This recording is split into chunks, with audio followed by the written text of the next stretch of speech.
It was the peculiar smell that struck him first, something cloying and cheap layered over old brocade and the damp melancholy of an English spring. Lord Peter Wimsey stood in the doorway of the morning room at Marchbanks Hall, head slightly tilted, a cigarette smouldering between his fingers with the air of one who might just as easily have been judging the bouquet of a modest claret or deciphering a cryptic crossword. "The drawing room," he said at last, "smells of lilac. Rather pointedly, I should say. Artificial, too. Possibly Yardley's, although the undertone suggests a certain economy." This remark, aimed at no one in particular, received a wet sniff from Superintendent Upton, a man with a mustache like a tired hedgehog and the disapproving air of one born to distrust anyone whose suit had a waistcoat and matched their socks. "Bit off to be worrying about perfume, my lord, when there's a body going cold in the next room." Lord Peter gave a regretful nod. "Ah, yes, the late Miss Fanshawe. A pity, really.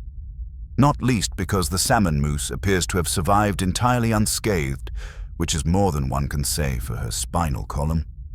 He drifted forward, gloved hands tucked neatly behind his back, casting a glance about the room as if hoping to stumble across a misplaced volume of Gibbon's Decline and Fall, rather than, as it happened, the evidence of a singularly distasteful crime.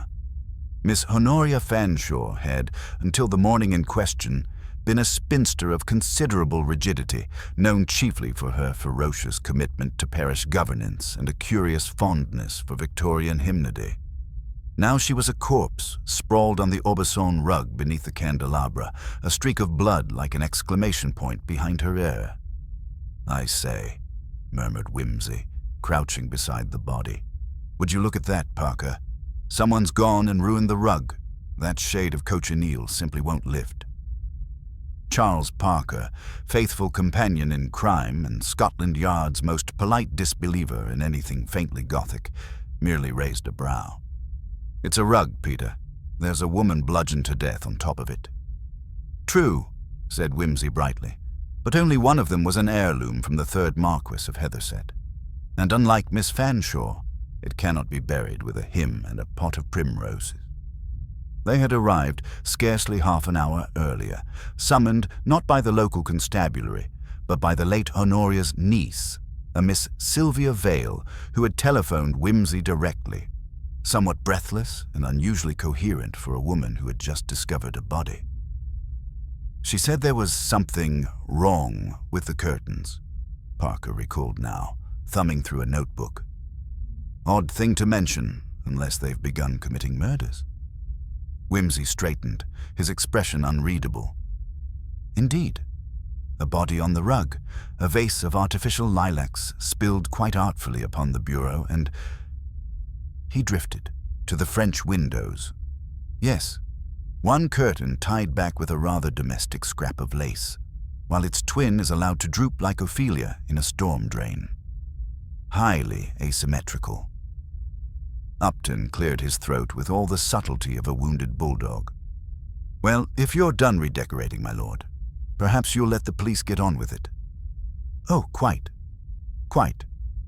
Only do remember," Wimsey said, tapping ash delicately into the fireplace, "to ask the butler why there are only 7 teaspoons in the silver service and who last wound the bracket clock in the hall.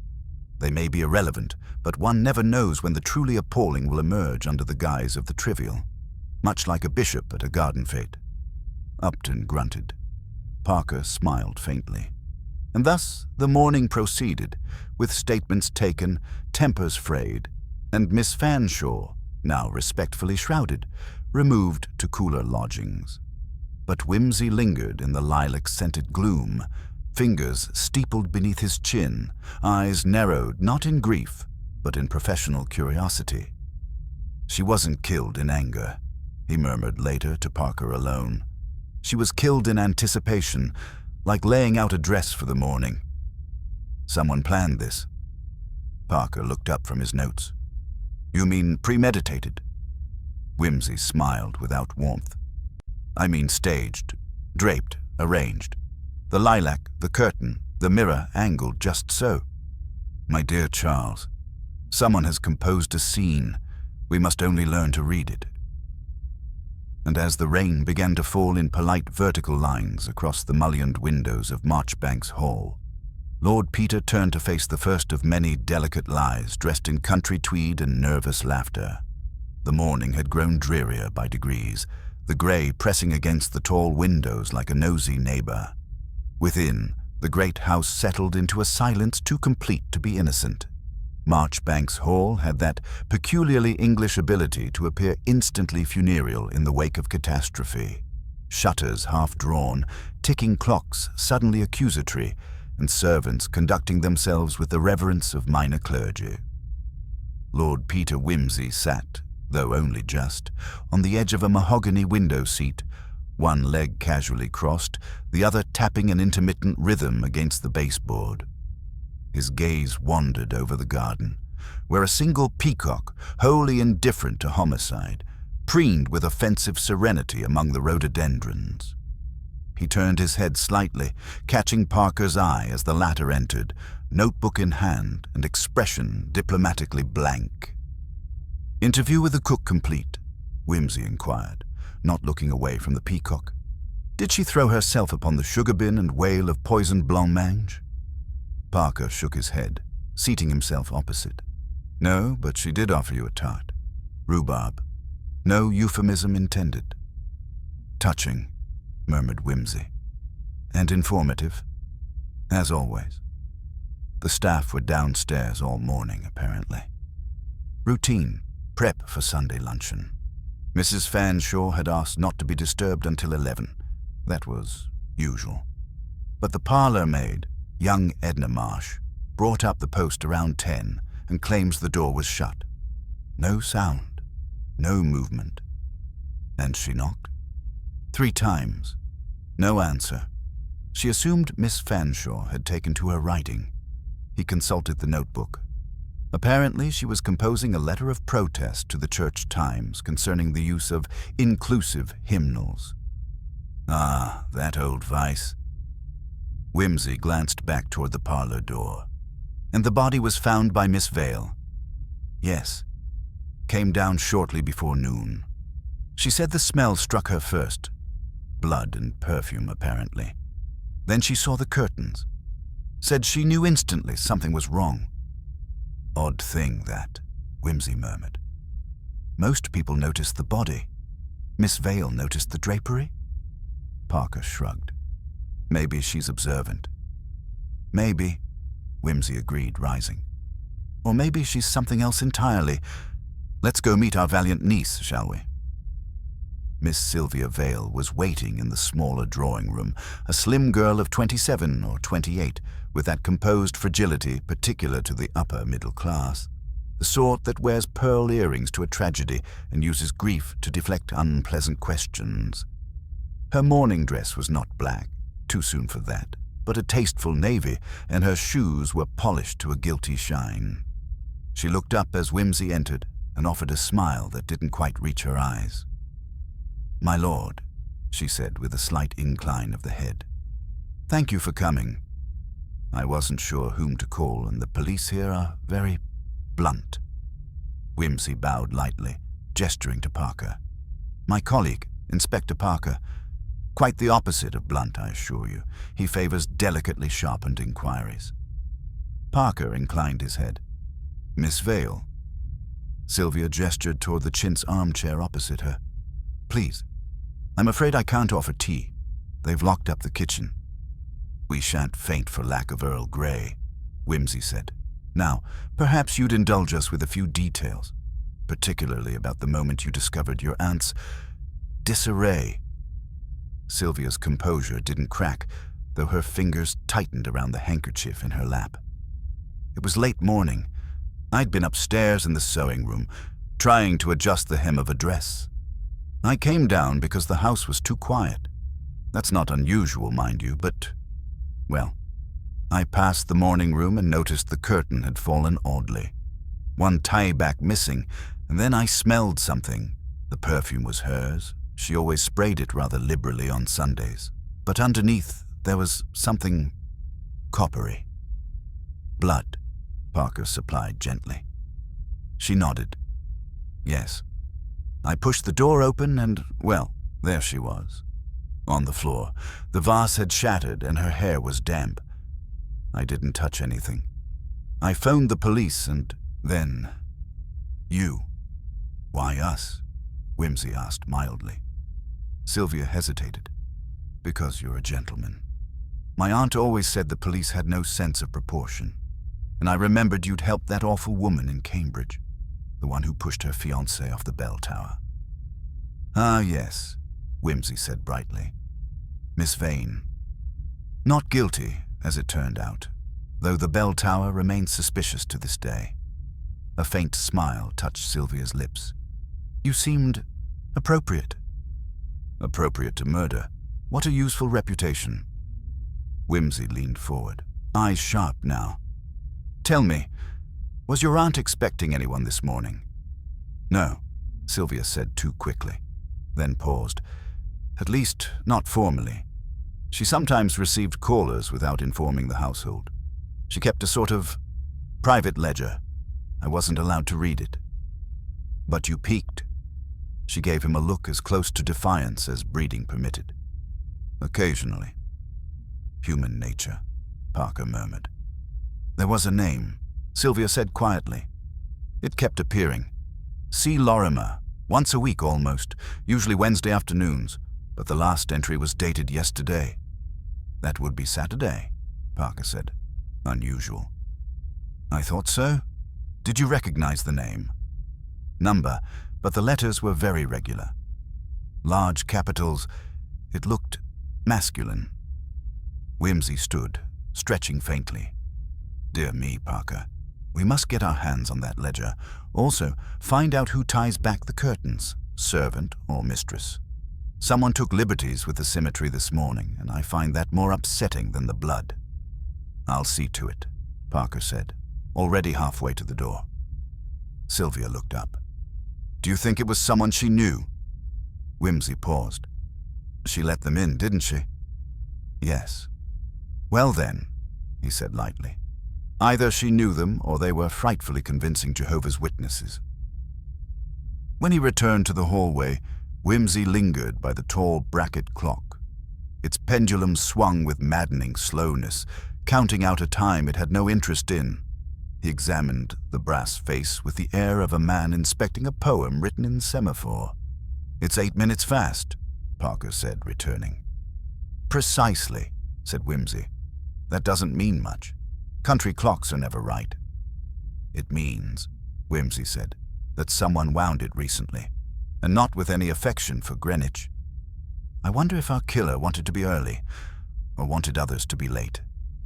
Parker held out a small leather-bound ledger. The entries are sparse, names mostly. No details? Whimsy flipped it open with a reverent finger. Ah, here we are. C. Lorimer. And you see, Charles, there, Saturday, 10:45 a.m. Now what do you suppose Miss Fanshawe was doing receiving a mysterious visitor during her sacred hymn-writing hour? I'll wager this visitor didn't sign the guest book on the way out. Number, but they left us lilacs, broken vase, and a curtain out of alignment. Whimsy closed the book with a snap. That, I think, is quite the calling card. Parker nodded. Shall I trace the name? Do, and have a word with the postman as well. If there were letters delivered this morning, I'd like to know which ones are missing. Also, interview young Edna Marsh again. Ask her if the curtains were drawn when she brought up the post. Ask twice. Why? Because the first time, Whimsy said, heading back toward the drawing room, she'll lie. And somewhere beyond the muffled tick of the bracket clock, a peacock screamed. The interview with Edna Marsh, the parlor maid, was conducted in the kitchen pantry, a small, rather gloomy room redolent of tea, damp wood, and the faintly medicinal aroma of coal dust. Edna sat perched on a low stool, hands tightly clasped in her lap, eyes darting between Superintendent Upton, Parker, and Lord Peter Whimsy, who regarded her with the disarming mixture of polite curiosity and quiet command he reserved for such occasions. Now then, Edna, Whimsy began, his voice the epitome of civil inquiry. "You brought the post up to Miss Fanshawe yesterday morning, did you not?" Edna nodded, biting her lip. "Yes, my lord, about 10 o'clock. 10 o'clock precisely?" Parker interjected, notebook poised. Edna glanced nervously at Whimsy, who raised a single, perfectly arched eyebrow. "As near as I can reckon," she said, voice small. "I always bring the letters right after breakfast. Miss Fanshawe likes to read them before she begins her morning's work." "And the door to the morning room was—" Whimsy prompted. Edna hesitated. "Closed, sir. I knocked, but she didn't answer, so I left the letters on the small table by the window." "Was the curtain tied back or hanging loose?" Whimsy asked with apparent casualness, yet his tone implied a deeper significance. "I think the curtain was drawn, my lord. At least, I thought so." "Interesting," said Whimsy, leaning forward. "Do you remember which side? The left or the right?" Edna faltered. "The left, I think." Whimsy exchanged a glance with Parker. "Thank you, Edna. You've been very helpful. Now, one more question. Did you notice anything unusual about the drawing room this morning when you arrived for work?" Edna's eyes widened. "Well, sir, the curtains were different. One was tied back, but the other wasn't, just like Miss Vale said." "Exactly so," said Whimsy. "Did you touch the curtains at any point this morning?" "No, sir. I was told not to enter the morning room after the police arrived." "And the vase of lilacs?" Parker asked. "Did you see it before it was broken?" "Yes, sir. It was on the bureau, just as usual. I always dusted it." "Thank you, Edna. You may go." As Edna left, Whimsy turned to Parker and Upton. "There is something not quite right here. If Edna believed the curtains were drawn when she brought the letters, yet Miss Vale says one curtain was tied back and the other left loose, we have a discrepancy." Upton grunted. "Maybe Edna didn't see clearly. Or she's protecting someone," Parker suggested.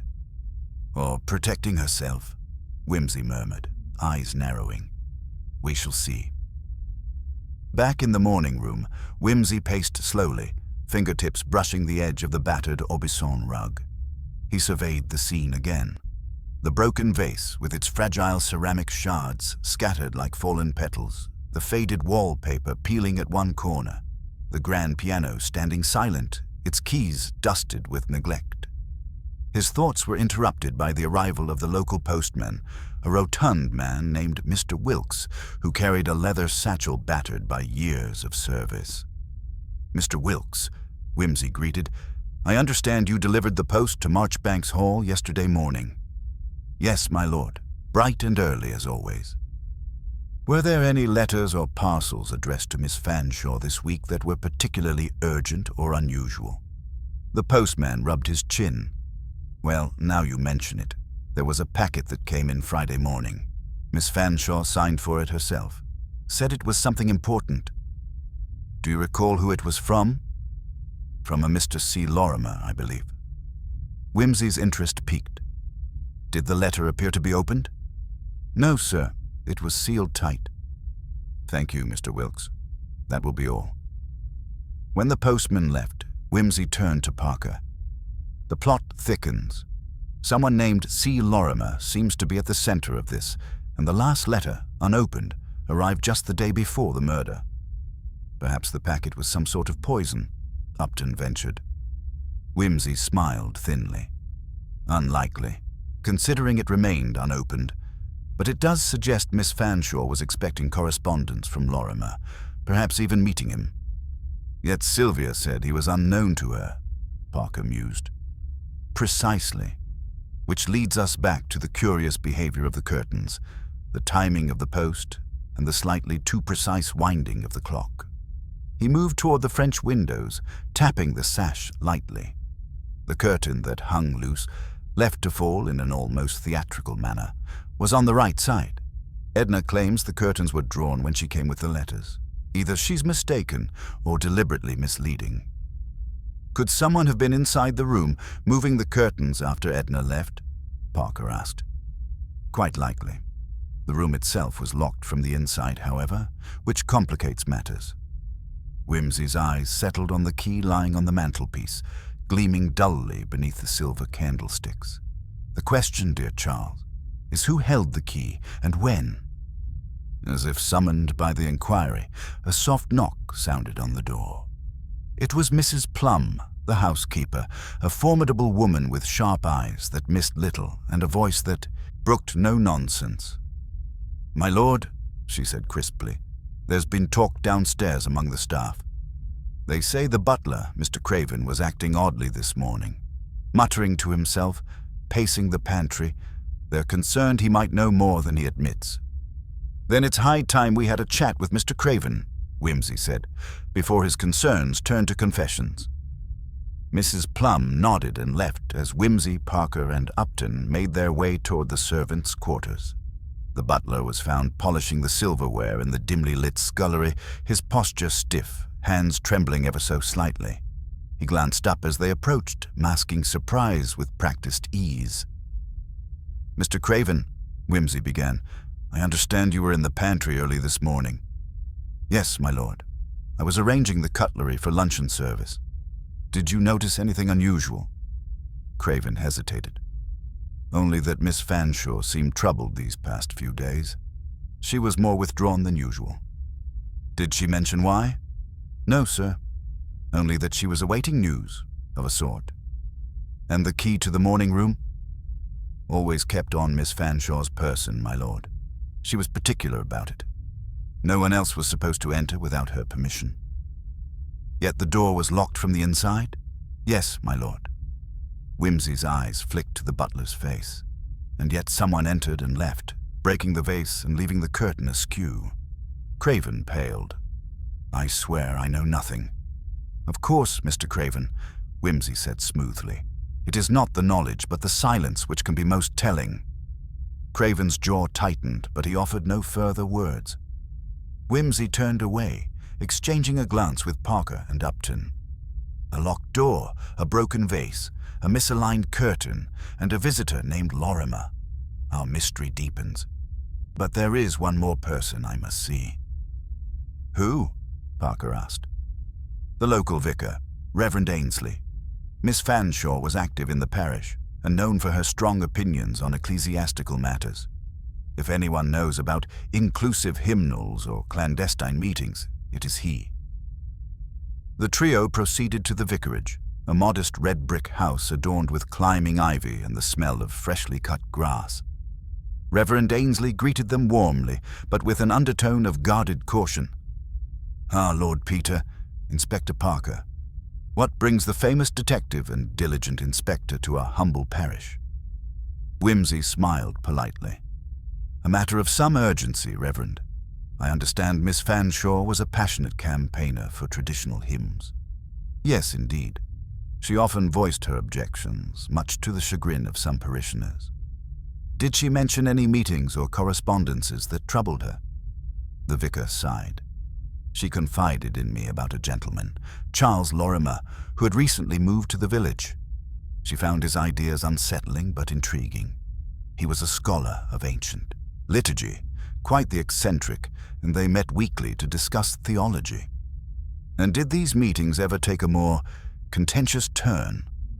Reverend Ainsley nodded gravely. "Occasionally. Miss Fanshawe was passionate to the point of inflexibility. Mr. Lurmer, on the other hand, was enigmatic, often speaking in riddles and obscure Latin.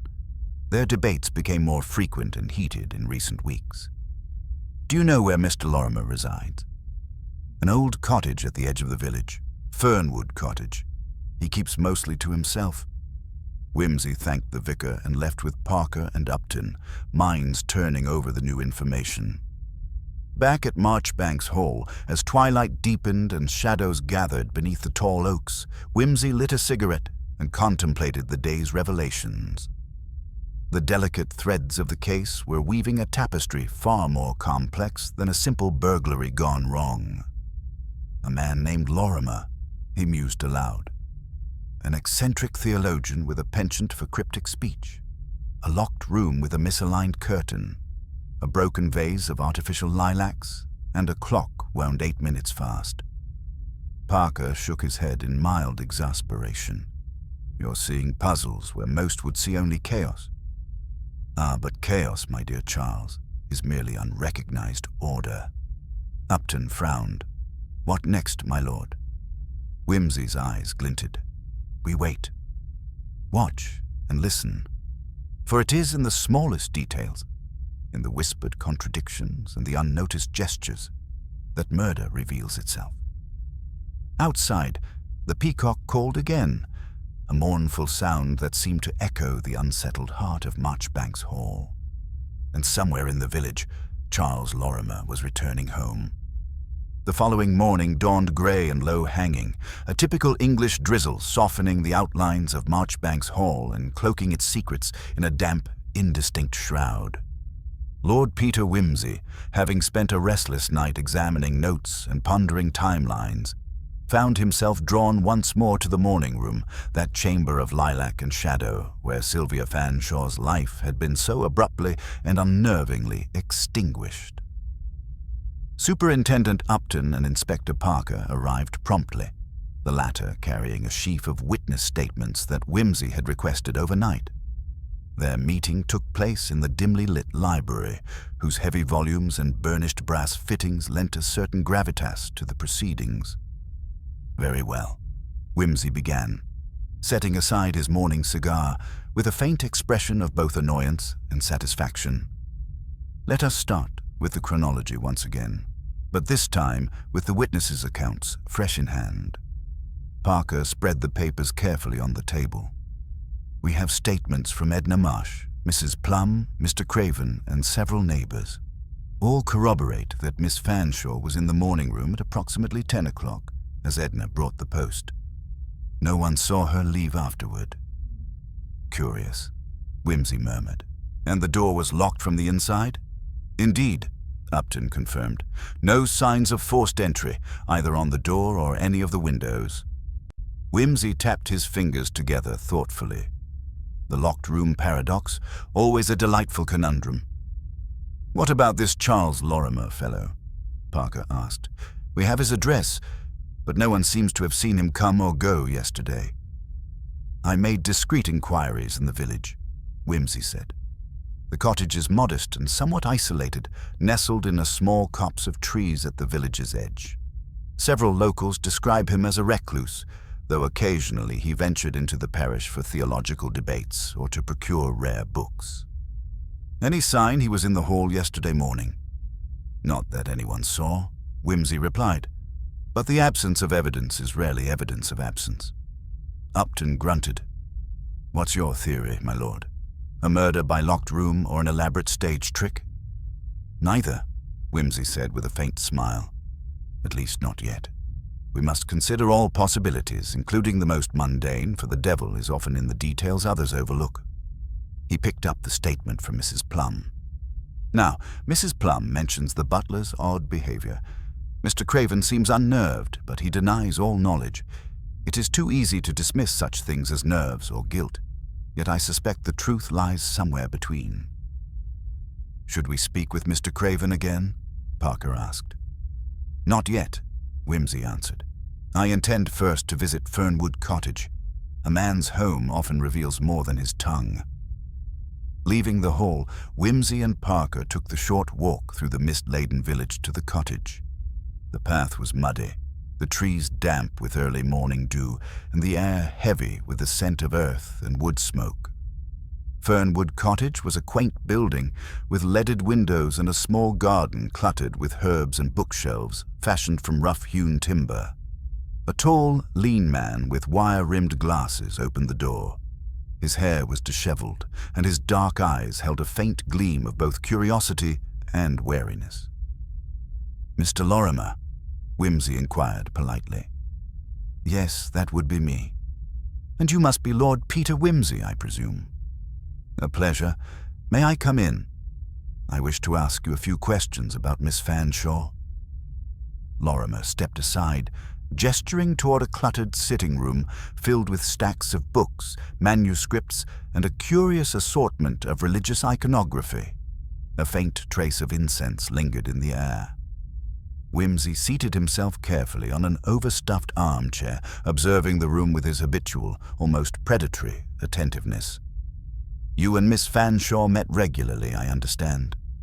"To discuss theology." "Yes," Lurmer replied. She was a fierce advocate for tradition, and I, admittedly, more of a reformist. Our debates were spirited but civil. Were they always confined to ideas, or did your meetings ever grow more personal? The man hesitated, lips pressed thin. "We were friends. I confess there were moments when I felt she mistrusted me, perhaps because of my unconventional views or my past, which is not as straightforward as it seems." Whimsy leaned forward slightly. "Your past, you say? And may I ask, what is that past?" Lorimer's eyes darkened. "Before I came to Marchbanks, I was involved in academic circles in Oxford, but a scandal forced me to leave. Accusations of plagiarism, which were never proven, but the damage was done. Since then, I've lived quietly, devoting myself to study and occasional parish work." "Did Miss Fanshawe know of this episode?" "I believe she suspected, though I never confirmed it. Our conversations were often a careful dance around trust and suspicion. And on the morning of her death—" "Did you see her?" "No, I was at the vicarage early, discussing a new hymn book with Reverend Ainsley. Others can confirm I was not at Marchbanks until later that day." "Thank you, Mr. Lorimer. One last question. Did you send her the packet that arrived Friday?" He nodded solemnly. "Yes. It contained some rare liturgical texts I thought she might find illuminating. Nothing more." Whimsy rose, the faintest smile playing at his lips. "Thank you for your candor. It is, after all, the currency of detectives." Outside, the grey light had begun to brighten imperceptibly, but Whimsy's mind was already racing. The timeline, the locked door, the misaligned curtain, and now this tangled web of friendships, rivalries, and hidden pasts. "Come, Parker," Whimsy said briskly. "We have one more interview to conduct." They returned to Marchbanks Hall, where Mrs. Plum was waiting with the subtle air of someone accustomed to power but unused to discretion. "Mr. Craven is in the pantry," she informed. "He agreed to speak further." Inside, the butler's hands no longer trembled, but his posture was rigid, as if preparing for a battle of wills. Whimsy sat opposite him, the smoke from his cigar curling between them. "Mr. Craven," he began gently, "you've served this household for many years. You know its rhythms and its secrets." The butler's jaw twitched. "Yes, my lord." "And on the morning of Miss Fanshawe's death, you were in the pantry?" "Yes. I was preparing for luncheon. Yet witnesses downstairs heard a noise. A crash, a sharp cry." Craven's eyes narrowed. "I heard nothing, my lord." "Precisely the sort of contradiction that interests me." Whimsy leaned forward. The morning room was locked from the inside, yet someone entered. The vase was shattered, the curtains disturbed. Who had access to the key? Craven swallowed. "Only Miss Fanshawe kept the key on her person. Sometimes I would hold it temporarily if she was indisposed." "When was the last time you held it?" "Wednesday evening. I returned it then." Whimsy steepled his fingers. "And the clock? Did you wind it this morning?" The butler blinked. "No, my lord. That is the housekeeper's task." "Curious," Whimsy mused, "because the clock was wound ahead, by 8 minutes to be precise." "Why would anyone do that?" Parker asked. "Perhaps to mislead about the time of death," Whimsy said quietly. "Or to provide an alibi." Craven's face paled. "I swear I know nothing more." Whimsy stood. "Thank you, Mr. Craven. You may go." As the butler withdrew, Whimsy turned to Parker and Upton. The curtain, the clock, the key, each detail a strand in a complicated braid. The answer lies in the interplay of these small facts and in the motives of those who sought to manipulate them. Parker sighed. "I wish the answer were as simple as a jealous suitor or a moneyed heir. But it never is." Whimsy said, eyes gleaming with that peculiar light that presaged revelation. No, Charles. It is far more subtle and far more human. Outside, the mist was lifting, and the drawing-room waited silently, its secrets poised to surrender at last. The afternoon waned, with the faintest hint of sunlight piercing the stubborn overcast, and yet Marchbanks Hall seemed to grow darker with every passing moment, as if the very walls were absorbing the unease that had settled over the household. Lord Peter Wimsey, having spent the morning revisiting the scene and interrogating the players, felt the familiar tingle of a puzzle pressing just beyond his grasp. The oddities of timing, access, and motive danced tantalizingly on the edge of revelation, but only if observed with the right lens. Returning to the drawing-room, Wimsey paused by the window, his eyes catching once more on the faint misalignment of the lilac curtain. Something about its manner of hanging, slightly askew and yet not enough to be immediately noticed, nagged at him. A window that had been left ajar, Mrs. Plum's nervousness, the butler's evasions, these all formed threads of a fabric that demanded patient, careful untangling. He was not alone. Parker, ever the diligent inspector, had accompanied him to the scene, his brow furrowed with the heavy earnestness of a man caught between procedure and uncertainty. "My lord," Parker began, glancing towards the shattered vase. "It seems extraordinary that such a trivial item should be the only sign of a struggle. One would expect more." "Precisely," Wimsey replied. "And yet, such triviality often masks the true nature of events. Consider the vase not merely as a broken object, but as a symbol of disruption. Someone forced their way in, but took great care to conceal more obvious damage." "Yet the door was locked from the inside," Parker said. "How does one explain that?" "Ah, the locked room conundrum." Wimsey smiled wryly. "There are a number of possibilities, some more elegant than others. But before we wander too far into hypotheses, let us return to the timeline." He produced his notebook, now annotated heavily with times and observations. Miss Fanshawe was seen in the morning room at 10 o'clock, according to Edna Marsh. The post arrived then. By 10:15, she was presumably dead. Mr. Craven asserts he was in the pantry, Mrs. Plum downstairs, the vicar at the vicarage, and Mr. Lurmer at Fernwood Cottage. Parker tapped the paper. "No witness places Mr. Lurmer at the Hall during that time." "Indeed," Wimsey agreed, "though that does not preclude his involvement." He rose and approached the fireplace, running a hand over the mantelpiece. But more intriguing is the question of the clock. The clock was wound forward by 8 minutes, an intentional act, one suspects, to muddle the time of death. Who would have the opportunity to do that? Parker wondered aloud. Mrs. Plum, ostensibly, Wimsey mused. Or perhaps the butler, but it seems too contrived for either. He moved to the window, pulling back the curtain more deliberately this time. The sash was slightly loose, the catch not fully engaged. "Notice, Inspector, the window was not fully closed. Miss Fanshawe's last defense against intrusion, or a careless afterthought?" The inspector frowned. "Could the killer have escaped through the window?" "Possible, but unlikely," Wimsey said. "The height and angle make it difficult for an adult to slip away unnoticed, especially in daylight. But it raises another point. Why was the window left ajar?" As if summoned by the question, Mrs. Plum entered the room, carrying a silver tray with tea. She curtsied nervously, her hands trembling ever so slightly. "Mrs. Plum," Wimsey addressed her directly, "I must ask you again about the morning of the incident. You mentioned earlier that you saw nothing unusual." "I swear it, my lord," she replied, voice barely above a whisper.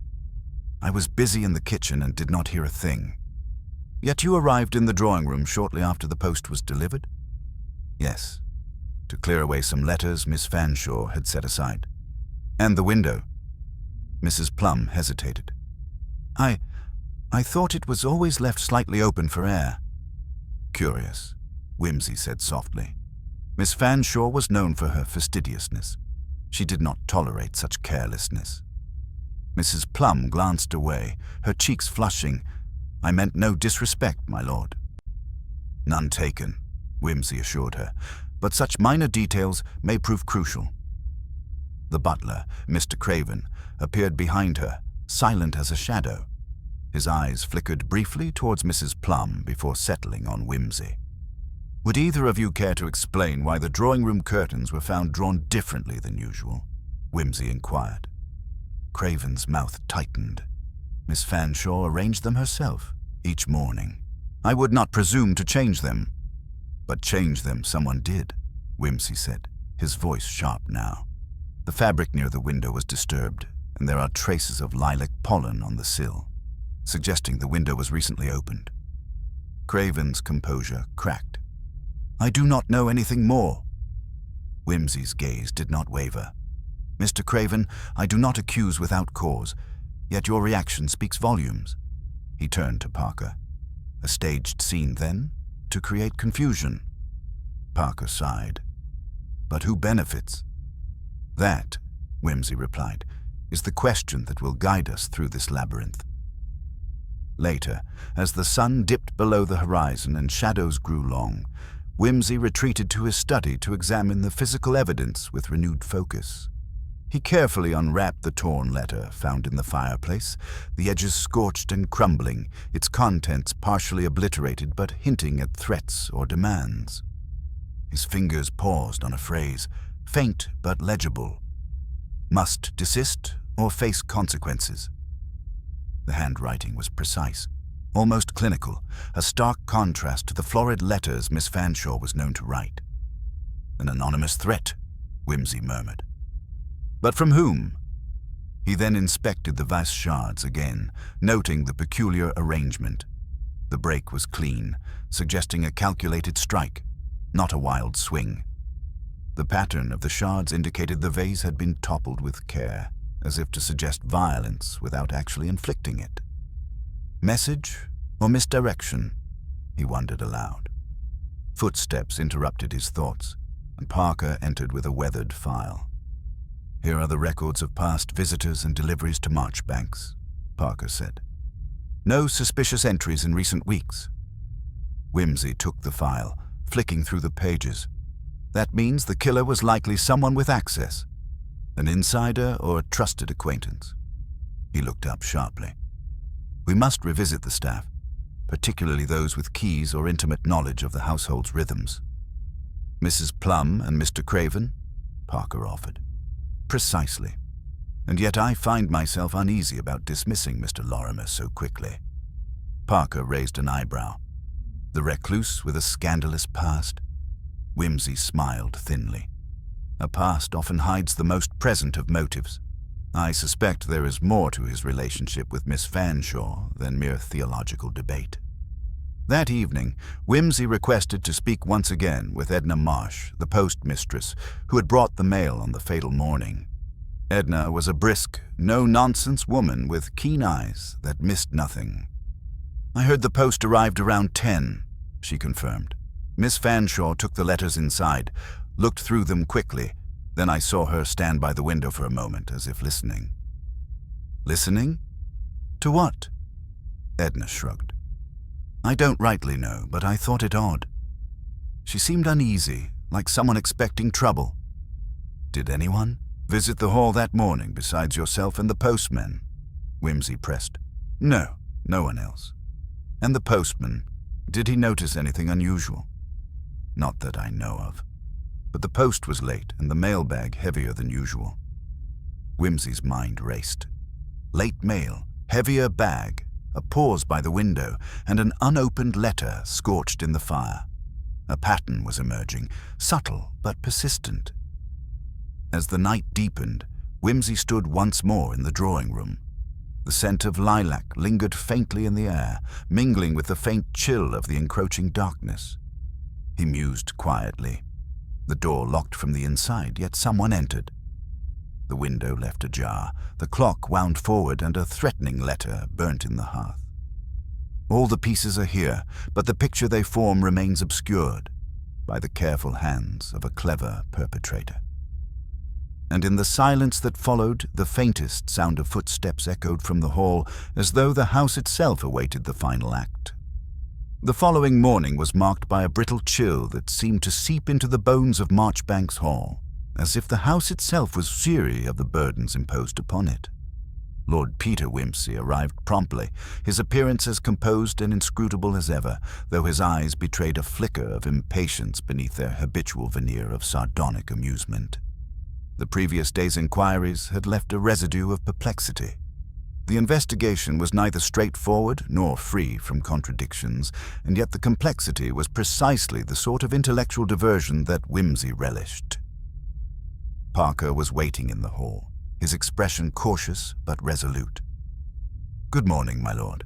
I trust the night's reflection yielded some fruit?" "Some," Wimsey admitted, "though the orchard is not yet ripe for picking. We must consider a hypothesis I've long found fruitful in such cases: the double life. The victim, Miss Fanshawe, may have presented a facade to the household and village, but there is often a hidden self, as carefully concealed as any secret door." Parker nodded slowly. "A second identity or secret affairs, you mean?" "Precisely. It would explain much. The threatening letter, the furtive glances, the sense of anticipation Miss Fanshawe exhibited at the window. If we can uncover this shadow side, the truth may reveal itself."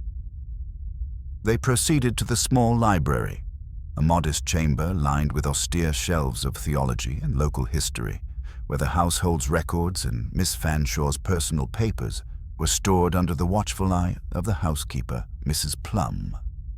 She entered quietly, her hands clasped tightly as if afraid of betraying some hidden anxiety.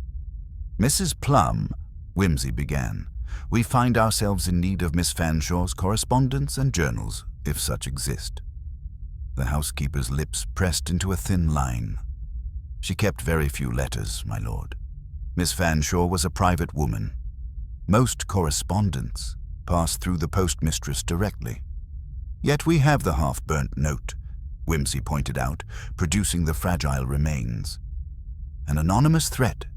Someone with knowledge of her secrets was determined to intimidate." Mrs. Plum hesitated, then nodded. There was a locked drawer in her desk that no one touched but her. "I believe it contained some personal papers." Wimsey requested the key, and after a moment's hesitation, she produced it from beneath her apron. The desk drawer yielded a bundle of letters and a small leather-bound notebook. The letters, carefully folded, were unsigned but bore the telltale flourishes of a practiced hand. As Wimsey perused the correspondence, Parker studied the notebook's faded script. Any indication of the writer's identity? Wimsey's eyes narrowed thoughtfully. The language is formal, yet affectionate, almost pleading. References to the burden of the past and the chains that bind us recur frequently. And here, he tapped a page marked with a small lilac blossom, some mentions of a man named E.E., whose visits were both a comfort and a torment. "E.M.," Parker echoed. "Does anyone here match those initials?" "None among the staff," Wimsey replied. "But recall the vicar, Reverend Marchbanks, who once served at Fernwood. His middle name is Elias. Could E.M. be Elias Marchbanks?" Parker raised an eyebrow. "The vicar?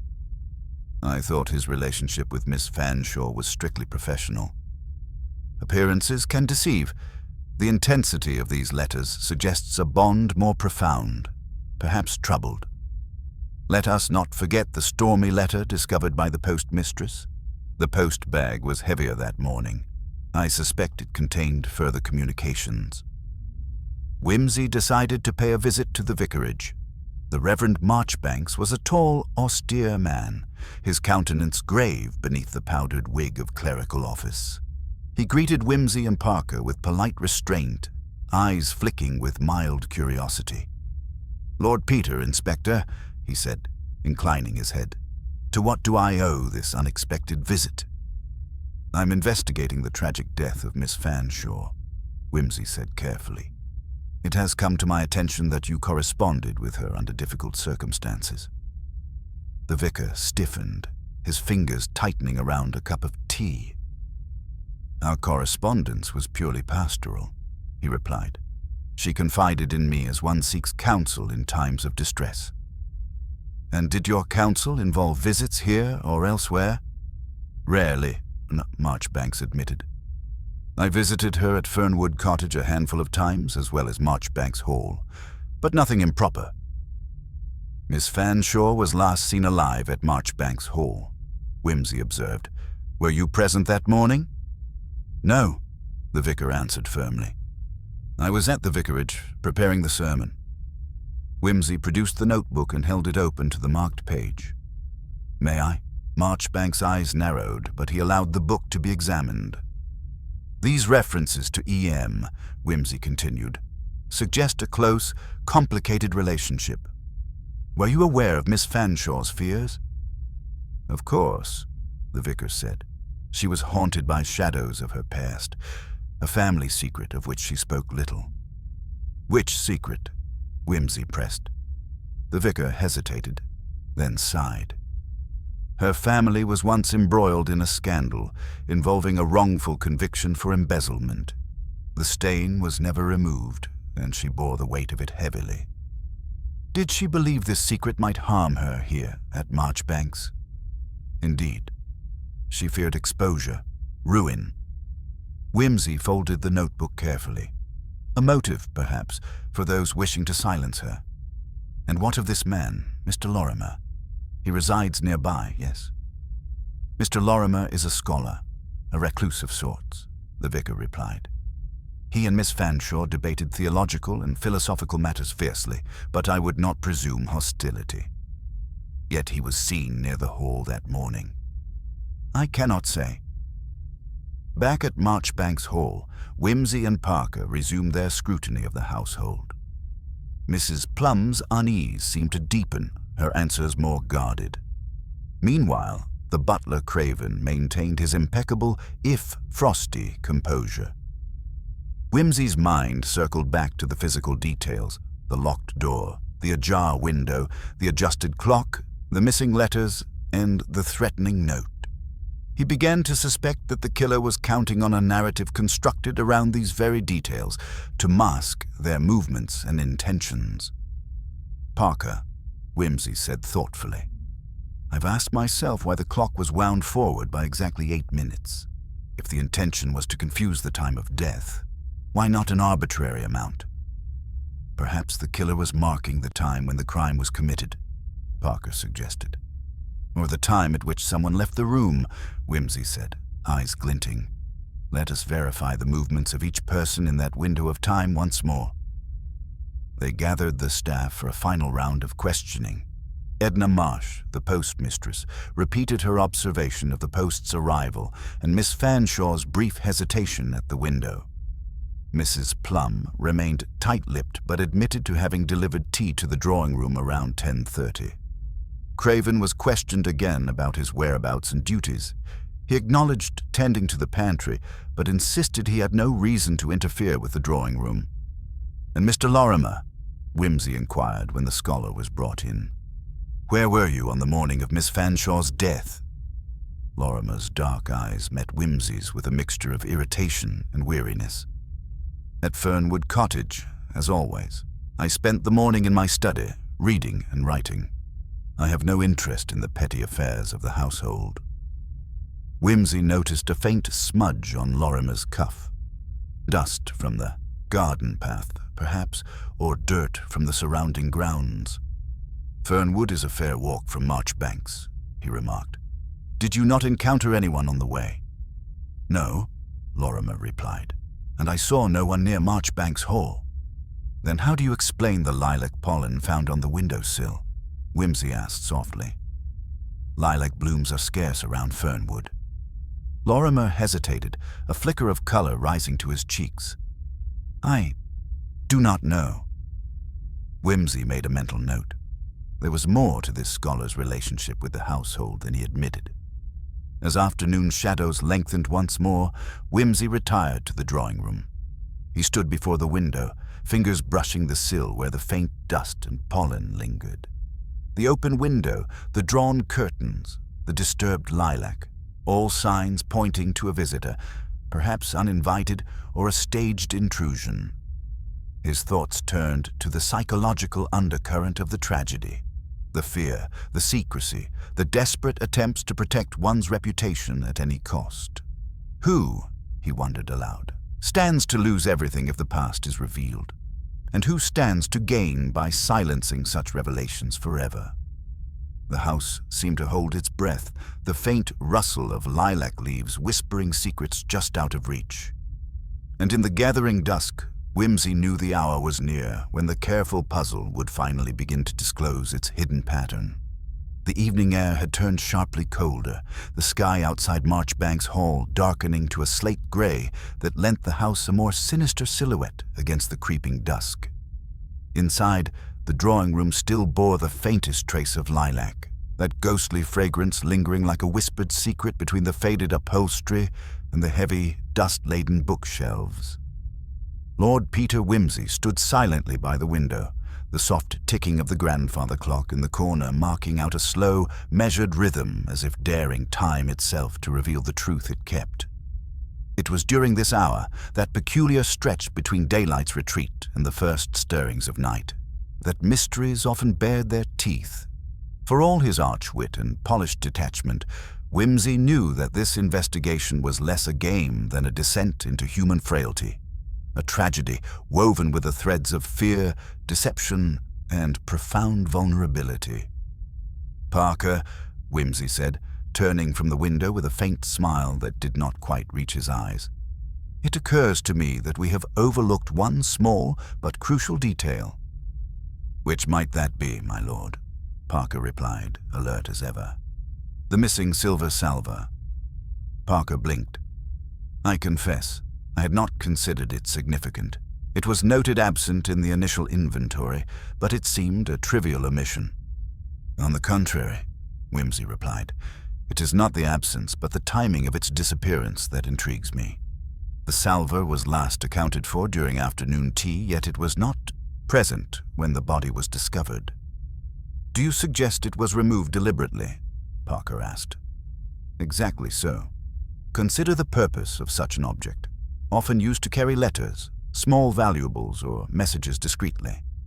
Its removal suggests the perpetrator sought to conceal or retrieve something, perhaps one of Miss Fanshaw's letters or the threatening note." The butler, Craven, was summoned once more, and upon questioning his stoic composure faltered. "The salver was always kept in the sideboard, my lord," he explained. "I recall removing it briefly to serve the evening's refreshment, but returned it promptly." "Yet it was not found afterward?" Craven nodded, eyes flicking to Mrs. Plum, who stood nearby. She cleared her throat. "I may have seen it in the servants' hall, but it was not where it should be." "Uh-huh," Whimsy said softly. "A clue shrouded in domestic confusion." He requested that Parker examine the servants' quarters for signs of disturbance or misplaced items. The search revealed a subtle but telling detail, a smear of lilac pollen on the edge of a rough-hewn bench in the scullery. It was faint, almost imperceptible, but unmistakable. "Lilac once more," Whimsy mused. "This flower threads through the mystery like a leitmotif. Its presence outside the drawing room suggests someone carried it, knowingly or otherwise, between those spaces." Later, in the dim light of the servants' hall, Parker reported a hushed quarrel overheard the previous evening between Edna Marsh, the postmistress, and the kitchen maid, Nellie. "They spoke of letters, my lord," Parker explained. "Edna accused Nellie of hiding something, but Nellie swore she knew nothing." Whimsy's lips twitched with ironic amusement. Secrets among the servants, always the overlooked theaters of intrigue. He summoned Edna for a discreet interview in the privacy of the small post office. Her usual brisk manner softened under his genteel but probing manner. "Miss Marsh," Whimsy began, "you are intimately acquainted with the letters arriving and departing from Marchbanks. Did you notice anything unusual on the day Miss Fanshawe died?" Edna shifted uneasily. "There was a heavier postbag that morning, my lord," more letters than usual. I handed them directly to Miss Fanshawe, who read them in the drawing room. Did she appear disturbed? She hesitated before opening one particular letter, then quickly folded it and tucked it into her muff. It seemed to trouble her deeply. Do you recall anything else about that letter? No, my lord, but it bore a lilac seal, a family crest, I think. A lilac seal, Wimsey echoed thoughtfully. An unmistakable signature. And I heard Nellie mention a secret visitor in hushed tones, Edna added. Someone who came just before the post arrived. Wimsey's mind ticked over the implications. The sealed letter, the visitor, the salver, the pollen, all components of an intricate puzzle demanding assembly. Returning to the hall, Wimsey requested the household staff remain available, their movements carefully observed by Parker and the local constabulary. He retired briefly to his chambers, pulling from his bag a small folded photograph of a young woman in dark lace, the image identical in bearing to Miss Fanshawe, but with a wildness in the eyes absent from her later portraits. He then turned to a worn volume of Latin maxims, his finger tracing a phrase that seemed oddly apposite. Veritas in minimis. Truth lies in the smallest things. His thoughts returned to the timeline. The post's arrival, the visitor's departure, the movement of the salver, and the turning of the clock all converged within a span of a scant 15 minutes. The question remained, who had the opportunity to manipulate these elements, and why? In the library, Wimsey sat with Parker, reconstructing the timeline meticulously. Miss Fanshawe's final moments were between 10:30 and 10:45 a.m., Wimsey said, when the letter was received and the visitor departed. The clock was set forward at approximately 10:38. The salver disappeared around this time, and the window was found ajar soon after. Parker frowned. So the killer used these adjustments to create confusion, hoping the altered time would mislead us. Indeed, but the precision suggests they were confident in their alibi, or wished to implicate another. Let us consider the visitor, who had cause and opportunity to be there unobserved. Wimsey pondered the vicar's prior admission of visits, Lorimer's suspicious smudge, and the servant's furtive remarks. Mr. Lorimer, the scholar, presents a conundrum, Wimsey mused. His proximity to Fernwood Cottage and apparent disdain for the household do not preclude an ulterior motive. The lilac pollen on his cuff cannot be a coincidence. Parker nodded. If he was near Marchbanks Hall that morning, his denial falls apart. Wimsey smiled thinly. And the lilac seal on the letter suggests someone within the family circle sought to communicate a warning, or perhaps a threat. He rose, pacing toward the window once more, the room growing dimmer as twilight deepened. Tomorrow, he said quietly, we shall revisit Fernwood Cottage and examine the scholar's study. There may lie the key to unlocking the tangled skein of motives and concealed truths. Parker's eyes gleamed with anticipation. Another day, my lord, another labyrinth to explore. The house held its breath once again, the faint scent of lilac weaving a tenuous thread through the shadows, as if the past itself was beckoning them onward, to secrets buried beneath polished surfaces and polite facades. And somewhere in the gloom, the unseen hand that had manipulated clocks and letters awaited its reckoning. The following morning dawned bleak and uninviting, the sky a uniform sheet of gray that seemed to press down on Marchbanks Hall with all the weight of its hidden tensions. Lord Peter Wimsey, having breakfasted with a perfunctory nod to Parker, set out with a quiet deliberation that bespoke the seriousness of his task. His destination was Fernwood Cottage, a modest residence perched on the outskirts of the village, a place that, by virtue of its occupant, had become a crucial locus of inquiry. Fernwood Cottage, with its peeling paint and creeping ivy, seemed at first glance the very picture of genteel neglect, but Wimsey's eyes, sharp as ever, detected an undercurrent of deliberate disarray. It was the kind of place where appearances were maintained just enough to disarm casual suspicion while masking more intricate concealments. Mr. Lurmer, the scholar, was seated in a study whose clutter spoke of an intellect too busy to concern itself with tidiness. Piles of books towered precariously, manuscripts lay open to yellowed pages, and the faint scent of tobacco smoke lingered like a temporal echo. Whimsy greeted the man with his characteristic blend of courteous formality and underlying scrutiny. "Mr. Lurmer," Whimsy began, "your presence here on the morning of Miss Fanshaw's demise has piqued our interest. Would you be so kind as to clarify your movements with as much precision as possible?" Lurmer, a thin man with a hawkish nose and a perpetually furrowed brow, leaned back in his chair, eyes narrowing as if weighing each word. "I was here, in Fernwood, between 9 and 11 a.m., he said. "I can confirm this with my notes and the visitor's log at the village library. I came to consult some rare volumes on ancient texts. Hardly a motive for murder, I trust." "Indeed," Whimsy replied smoothly, "though opportunity does not always coincide with motive, and vice versa. Pray, might I examine your notes and the library records?" Lurmer hesitated but acquiesced, retrieving a worn notebook from beneath a pile of papers. The entries were meticulous. Dates, times, pages referenced, but a careful cross-check with the library log revealed a curious discrepancy. While Lorimer's notebook claimed his arrival at Fernwood just before 9, the librarian's register noted his presence only after 10. Whimsy's smile was almost imperceptible. "A minor inconsistency, but one that deserves attention. Would you care to explain?" Lorimer's composure wavered. The library log could be mistaken. "I may have been recorded late." "Or perhaps you were elsewhere during that hour," Whimsy suggested gently. The scholar's eyes darted away.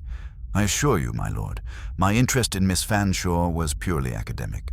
The salver's disappearance, the window ajar, these matters seem more fitting for the local constabulary." "Academic interest often takes unexpected forms," Whimsy said, rising. "Might I take a look around your study?" Lurmer consented, and Whimsy's keen gaze swept over the room once more. It was then he noticed it. A faint smudge of lilac pollen on the edge of a leather-bound volume, identical to the sample Parker had found in the servants' quarters. "Lilac again," Whimsy murmured. "Curious that it should appear here, in a room where Miss Fanshawe seldom ventured." "Perhaps it came in on a visitor's coat," Lurmer offered, though unconvincingly. Whimsy's fingers traced the pollen's delicate outline. "Or perhaps it marks a pathway, one traversed deliberately." His scrutiny shifted to a small, sealed envelope tucked beneath the book, a lilac wax seal bearing the same crest described by Edna Marsh. "May I see this letter, Mr. Lurmer?" Whimsy inquired. Reluctantly, Lurmer handed it over. The envelope was addressed in an elegant hand to Miss Fanshawe, marked "Confidential." Inside, the letter contained a cryptic warning about a shadow from the past and an urgent plea for discretion. A message meant to alarm or protect, Whimsy mused. Either way, it suggests Miss Fanshawe was aware of a threat, or at least a secret. As Whimsy continued his examination, Parker arrived with news from Marchbanks Hall. The servants had reported another oddity.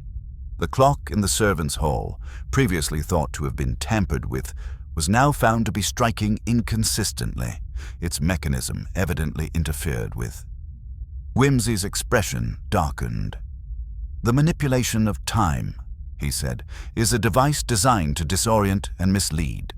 The perpetrator counted on this confusion to obscure their actions." Returning to the cottage's modest garden, Whimsy pondered the larger picture.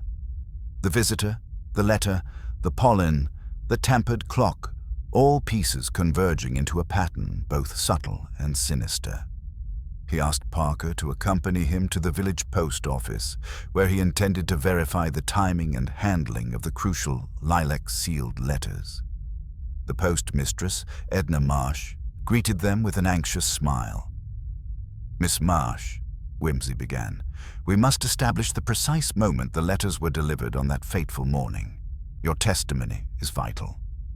Edna nodded, producing her ledger.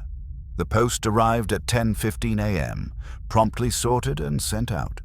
I delivered the bundle to Miss Fanshawe within 5 minutes." "And the lilac sealed letter?" "That was the last," Edna replied. She seemed hesitant, but accepted it without complaint. Whimsy's mind raced. If the letter arrived at 10:20 and Lorimer's presence was uncertain between 9 and 10, the window for mischief was narrowing. "Miss Marsh," Whimsy said, "was anyone else present when you delivered the mail?" "No one I know of," she answered, but a shadow flickered across her face. Whimsy caught it. "Your tone suggests otherwise."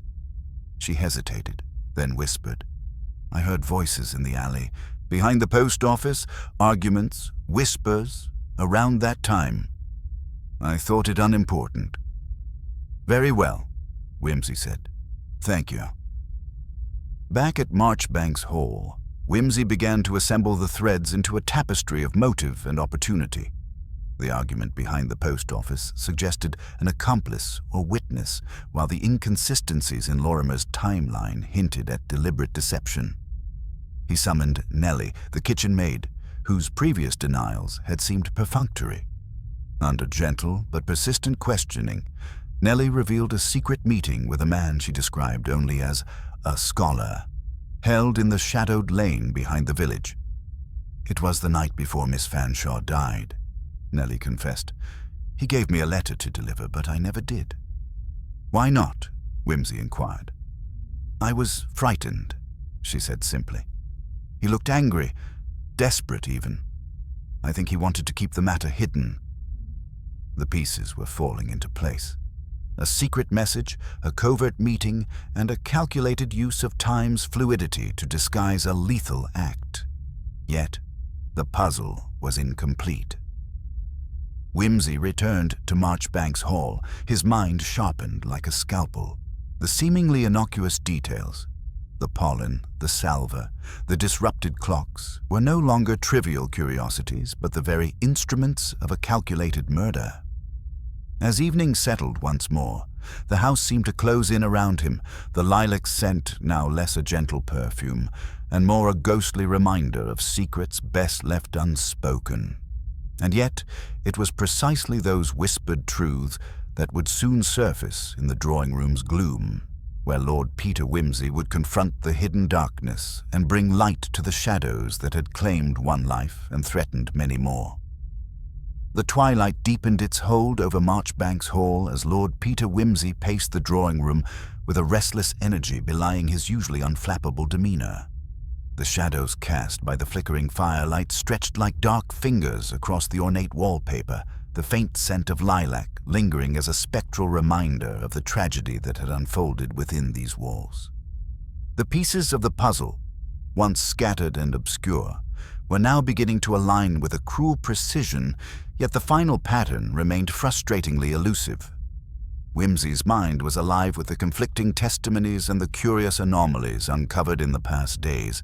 The tampered clock in the servants' hall, Lorimer's shifting alibi, the mysterious letter with its lilac seal, and Nellie's secret meeting. Each thread seemed to tug inexorably toward an intricate weave of deceit, but who had the cunning and the motive to orchestrate such a carefully staged crime? The arrival of Chief Inspector Parker, returning from a brief consultation with the local constabulary, brought a welcome interruption.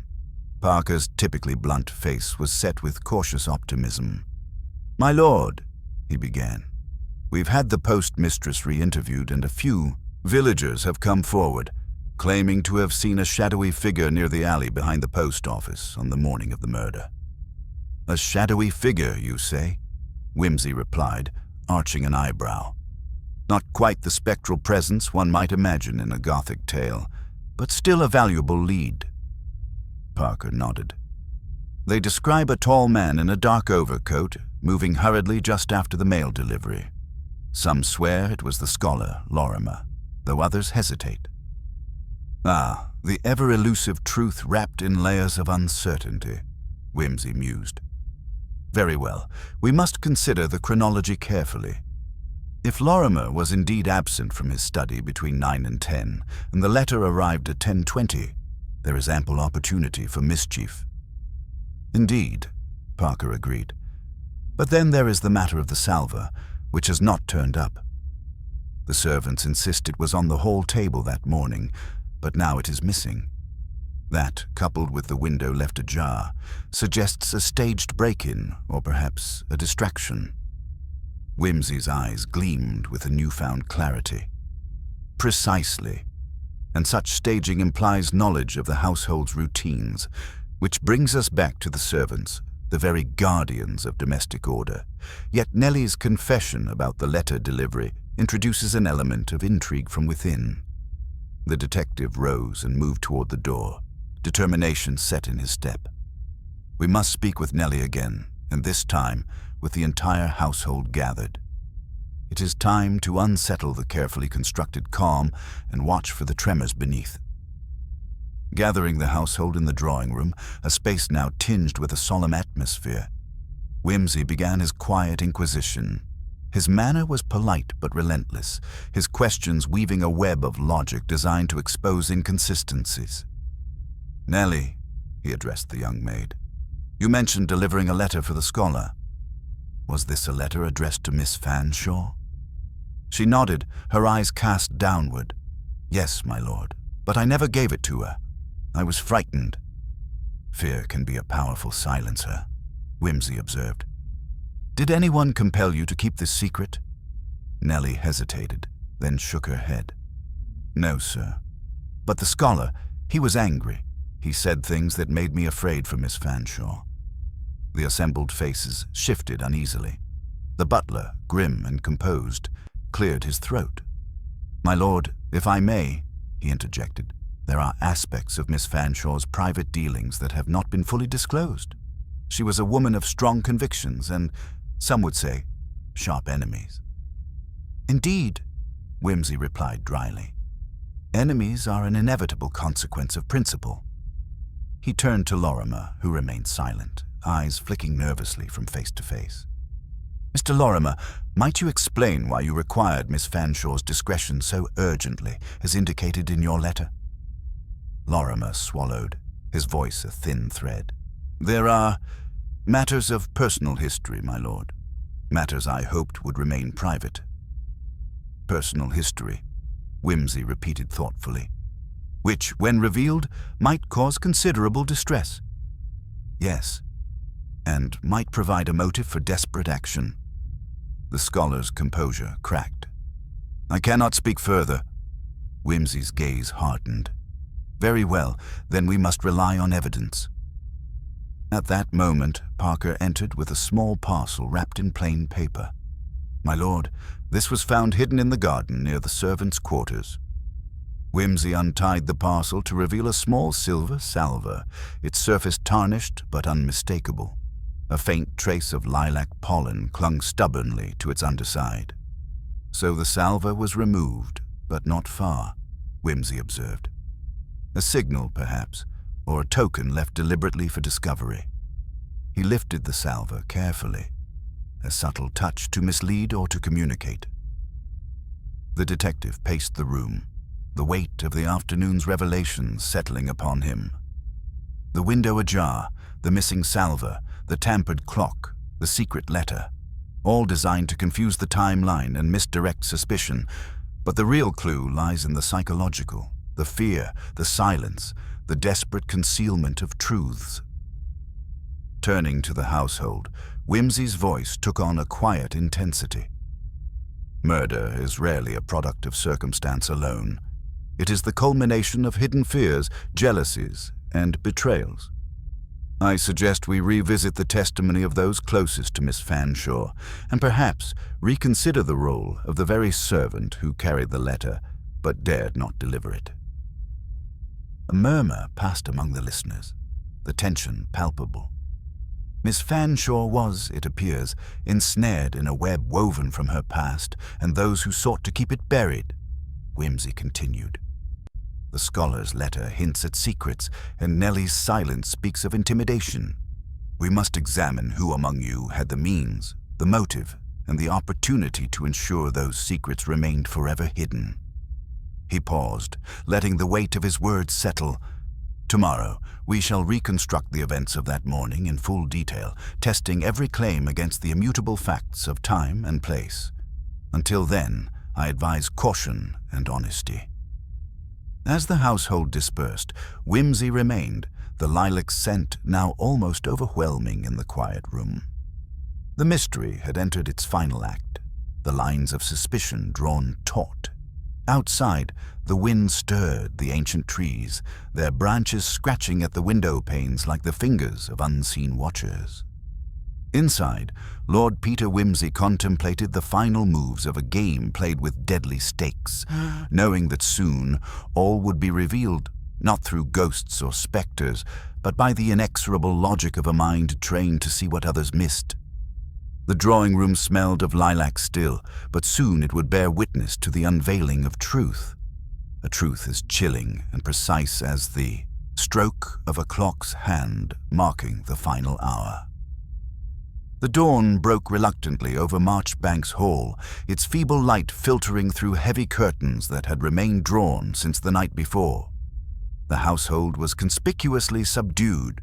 Servants moved with hushed urgency, while the family and guests exchanged furtive glances, as if aware that the very walls awaited a revelation that might shake their carefully maintained facades.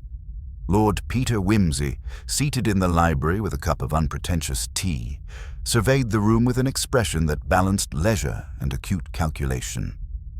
The scattered notes, interview transcripts, and the still-scented lilac petals, trophies from the drawing room, lay arranged before him like a battleground map awaiting the final deployment of forces. Chief Inspector Parker entered promptly, his bearing less formal than usual, tempered by a grudging respect for the detective's uncanny insights. "Morning, my lord. The household's on edge, and I dare say the servants are talking again, though carefully. Nellie's been rehearsed by the butler, I think, but there are still cracks in the story." Wimsey smiled thinly. "Cracks, Inspector, are the very sinews of truth. A polished surface is often the veneer of deception." The inspector settled into a chair, ready to assist in the day's decisive maneuvers. "We ought to start by verifying the timeline once more," Wimsey said, tapping a slender finger against his lip. The window left ajar, the clock that runs 5 minutes fast in the servants' hall but not in the drawing room, the letter delivered but withheld. Each must be calibrated carefully. "Indeed. I've arranged for the local blacksmith to test the latch on the window. It's reputed to be stiff, but the lock was found undone. If it can be opened quietly and swiftly, that supports a clandestine entry or exit." "Precisely, Parker. But a window can be left open for reasons unrelated to ingress or egress. The true question is, who would benefit from the illusion of a break-in?" The door creaked, and Nellie entered, cheeks flushed with a mix of embarrassment and apprehension. Wimsey motioned her forward gently. "Miss Nellie, your courage yesterday was commendable, but there are still questions that demand answers. You were entrusted with a letter meant for Miss Fanshawe, but failed to deliver it." "Why?" She swallowed hard. "I was frightened, my lord. The scholar, Mr. Lurmer, warned me not to mention the letter, and I feared for Miss Fanshawe. I thought if she knew it might put her in danger." "And danger from whom?" Nellie hesitated, eyes darting to the doorway. "I don't know exactly, sir. But there were whispers about the new governess, Miss Vane. She's been seen arguing with Miss Fanshawe on several occasions." The room seemed to contract slightly as attention shifted to the mention of the governess. Miss Vane, a striking figure of aloof elegance, had maintained an inscrutable silence throughout the inquiry, her cool composure a counterpoint to the turmoil around her. Wimsey inclined his head in acknowledgement. "Miss Vane, might you explain your recent disagreements with Miss Fanshawe?" The governess's voice was smooth, yet carried a subtle undercurrent of defensiveness. Our opinions diverged on matters of household management and Miss Fanshaw's associations. I had no quarrel beyond professional concern. Professional concern that might be misread by those less discerning, Whimsy remarked lightly. But let us turn to the letter itself. If I may, Nellie, could you describe its contents, even roughly? I can't, my lord. I never read it. Ah, but the seal bore a distinctive lilac emblem. Might I infer the sender wished to signal something discreet yet unmistakable? Nellie nodded, eyes wide. Now, if we consider the salver, found not far from the garden, bearing traces of lilac pollen, it suggests a message concealed within symbolism. Miss Fanshaw's affinities and her correspondences were not unknown to all. Someone wished to conceal and yet announce. Whimsy rose, moving toward the window that overlooked the gardens. He gestured broadly at the meticulously maintained grounds, the ancient yews casting long, sinister shadows. Let us reconstruct the morning's events precisely. Mr. Lurmer was reportedly in his study until nearly 10 o'clock. Yet villagers swear to have seen a man in a dark overcoat near the alleyway behind the post office shortly after 9. Miss Fanshawe was found dead at 10:30. The window was ajar, the salver moved, the clock adjusted. He turned sharply to Lurmer, who had remained silent, his hands clenched. Mr. Lurmer, are you prepared to account for your movements between 9 and 10 this morning? Lorimer's voice was barely audible. I was in the alley briefly. I needed to send a message, but I did not see Miss Fanshawe again. Then who would stand to gain from creating the illusion of your guilt? Silence. Miss Vane, you have access to both the household and its secrets. Might your concerns have extended beyond professional boundaries? The governess's eyes flashed, a rare crack in her composed veneer. I would never harm Miss Fanshawe. I resented her interference, but I am no murderer. Resentment is often the seed of darker deeds, Whimsy replied. But motive alone does not a murderer make. He turned his gaze to the butler, who had thus far watched silently. Your knowledge of the household is unsurpassed. Have you observed anything that might illuminate this tangled skein? The butler bowed his head briefly. There was a visitor the night before, a man of some influence, though he wished to remain unseen. He spoke to Miss Fanshawe in hushed tones. Afterward, she appeared disturbed. Whimsy's mind raced. A visitor unknown to the family, perhaps a creditor or an adversary of her late father's. Possibly, the butler replied. Miss Fanshawe was a woman of principle, but also of secrets. The detective paced again, assembling the strands like a master weaver. We are left with 3 pressing points: the timing of Mr. Lorimer's alleyway visit, the mysterious visitor, and the unexplained movement of the salver. Do you think the salver was a signal, then? Parker asked. It is more than a signal. It is a deliberate misdirection, planted to suggest an intruder, to cast suspicion outward when the true culprit is within. And the window? Likely open to support that illusion. The timing suggests it was left ajar to provide an escape route, or at least the appearance of one. Whimsy's eyes narrowed. The clocks. Why tamper with them? To create confusion about the time of death, perhaps. Exactly, my lord. A clever ruse to give an alibi or to mislead the investigation. The detective's voice dropped, a note of finality in its cadence.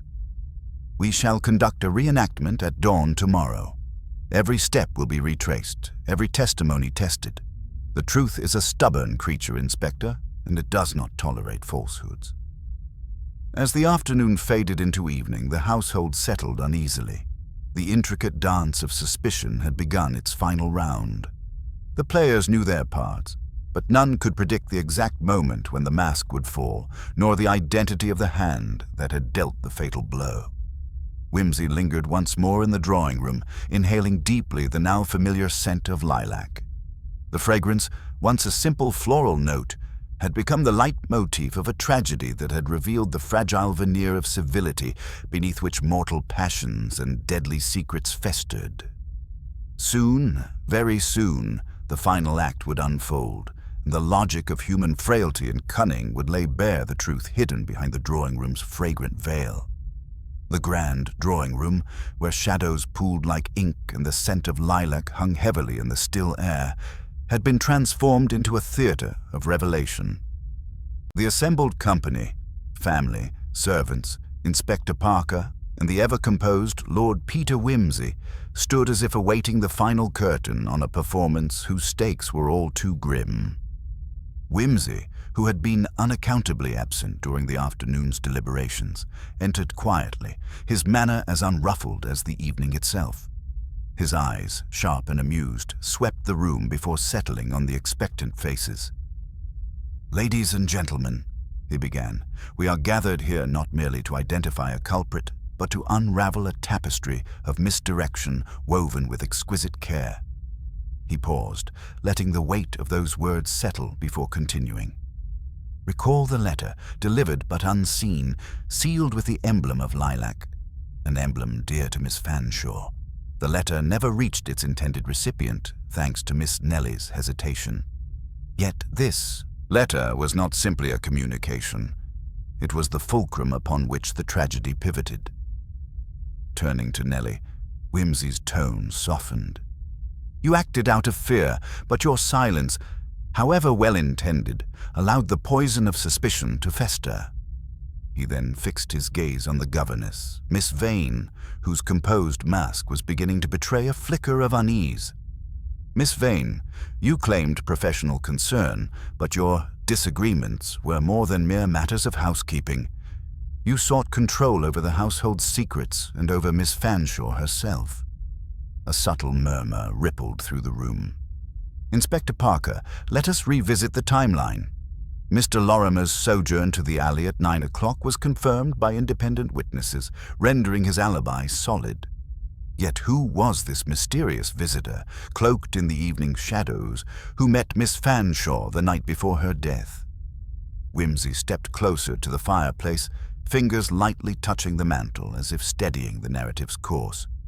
This visitor was none other than Mr. Percival Grant, the family's solicitor, known for his meticulous nature and, as it transpires, a man driven by desperation rather than mere duty. Eyes widened around the room. "Mr. Grant, you owed a substantial debt, and Miss Fanshawe's inheritance was the sole remaining hope of salvation. When she refused to alter her will despite your urgings, you resorted to a plan both subtle and cruel." He gestured toward the window, still slightly ajar. "You left the window unlocked to fabricate the illusion of a break-in, hoping to suggest an outsider's hand and thus deflect suspicion. The salver bearing lilac pollen was displaced deliberately to mislead. You tampered with the clocks to blur the time of death, thereby creating a false alibi." Wimsey's eyes locked with Grant's, unwavering and penetrating. "But your most fatal error was underestimating the power of human psychology and the tenacity of observation." Grant's composure crumbled. "You have no proof," he hissed. "Proof, indeed." Wimsey stepped forward, producing a folded note. "This letter, retrieved from your private chambers, bore the same lilac seal. It was your hand that intercepted Miss Fanshawe's correspondence, seeking to suppress inconvenient truths." He continued, "Your financial desperation drove you to silence her forever, an act as calculated as it was desperate." Grant's facade cracked completely. "I needed the money. She left me no choice." The room held its breath as the solicitor was escorted away by Parker, his protestations fading into the night. Wimsey turned to the assembly with a faint smile. Thus, the drawing-room's lilac scent, once a fragrant emblem of innocence, became the harbinger of deceit. He paused, his tone shifting to one of wry reflection. "It is said, and with some truth, that the devil is in the details. Yet it is in the quiet moments, the overlooked clues, the misaligned clock, the ajar window, the displaced salver, that justice finds its voice." As the household slowly dispersed, leaving behind the lingering aroma and the weight of revelation, Wimsey lit a slender cigar, exhaling a delicate plume of smoke. Justice, my dear Parker, he mused, is a game of patience, precision, and a touch of poetry. One must simply know where to look. With that, Lord Peter Wimsey departed into the cool night air, leaving Marchbanks Hall to settle once more into its uneasy silence. The secrets of the drawing-room finally laid bare.